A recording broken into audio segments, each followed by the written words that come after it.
Port runners fitness for হেলথের উদ্যোগে 21শে ফেব্রুয়ারি আন্তর্জাতিক মাতৃভাষা দিবস উপলক্ষে সকল শহীদদের স্মরণে শহীদ মিনারে ফুল দিয়ে শ্রদ্ধা নিবেদন করেন। এ সময় উপস্থিত ছিলেন পোর্ট রানার্স ফিটনেসের chief admin Manjurul Parvez, port runners ফিটনেসের প্রধান উপদেষ্টা আনোয়ার হোসেন মিজান।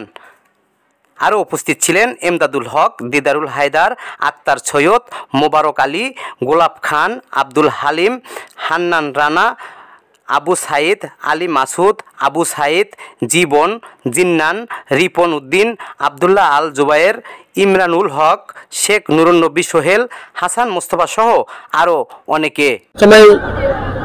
আন্তর্জাতিক মাতৃভাষা দিবস উপলক্ষে ভাষা শহীদদেরকে জানাই পোর্ট রানার্স ফিটনেস ফর হেলথের পক্ষ থেকে বিনম্র শ্রদ্ধা।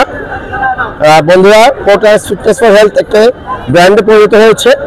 আমরা সকালবেলা ফিটনেসের সাথে সাথে আমরা বিভিন্ন সামাজিক কর্মকাণ্ডে জড়িত থাকি।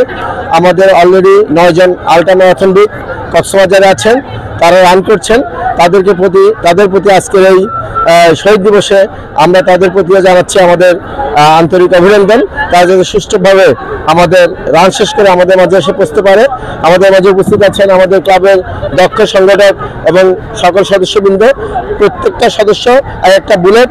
আমাদের প্রিয় আনোয়ার হোসেন মিজান ভাই উপস্থিত আছেন আমাদের মাঝে।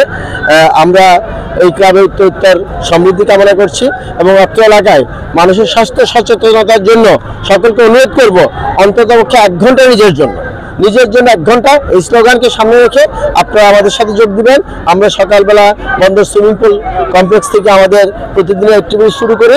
আপনাদের সকলকে আমাদের ক্লাবে স্বাগতম। আবারও ভাষা শহীদদের ক্লাবের পক্ষ থেকে বিনম্র শ্রদ্ধা জানিয়ে আমি আমার বক্তব্য শেষ করছি।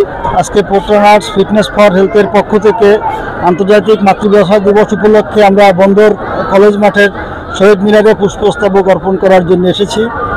আসলে আমাদের ক্লাব রাষ্ট্রীয় যে কোনো প্রোগ্রামে রাষ্ট্রের ওই প্রোগ্রামে শহীদদের প্রতি বা ওই প্রোগ্রামে অংশগ্রহণকারীদের প্রতি শ্রদ্ধা নিবেদন করার জন্য সবসময় সোচ্চার এবং সবসময় আসে। আজকে আন্তর্জাতিক মাতৃভাষা দিবসেও তার ব্যতিক্রম নয়। আমরা পোর্ট রানার্সের সকল সদস্য, ম্যাক্সিমাম সদস্য এখানে উপস্থিত হয়েছি শ্রদ্ধা নিবেদন করার জন্য। অনেক সদস্য আসতে পারেন নাই, যেহেতু তারা অন্য একটা ম্যারাথনে অংশ নিয়েছেন। আমি তাদের পক্ষ থেকেও আন্তর্জাতিক মাতৃভাষা দিবসে এই যে শহীদদের প্রতি যে শ্রদ্ধা নিবেদন করছি, তাদের পক্ষ থেকেও শ্রদ্ধা নিবেদন করছি। আমি ধন্যবাদ জানাচ্ছি 16 বাংলা টিভিকে। আপনারা আমাদের বক্তব্য তুলে ধরেছেন, অতীতেও ধরেছেন, ভবিষ্যতেও ধরবেন। এই জন্য আপনাদেরকে আবার ধন্যবাদ জানাচ্ছি। যারা ভাষা শহীদ হয়েছে তাদের প্রতি শ্রদ্ধা জানাচ্ছি, যারা ভাষা সৈনিক ছিলেন তাদের প্রতি শ্রদ্ধা জানাচ্ছি এবং এই ক্লাবের উত্তরোত্তর সাফল্য কামনা করছি। 16 বাংলা টিভি, আবহমান বাংলার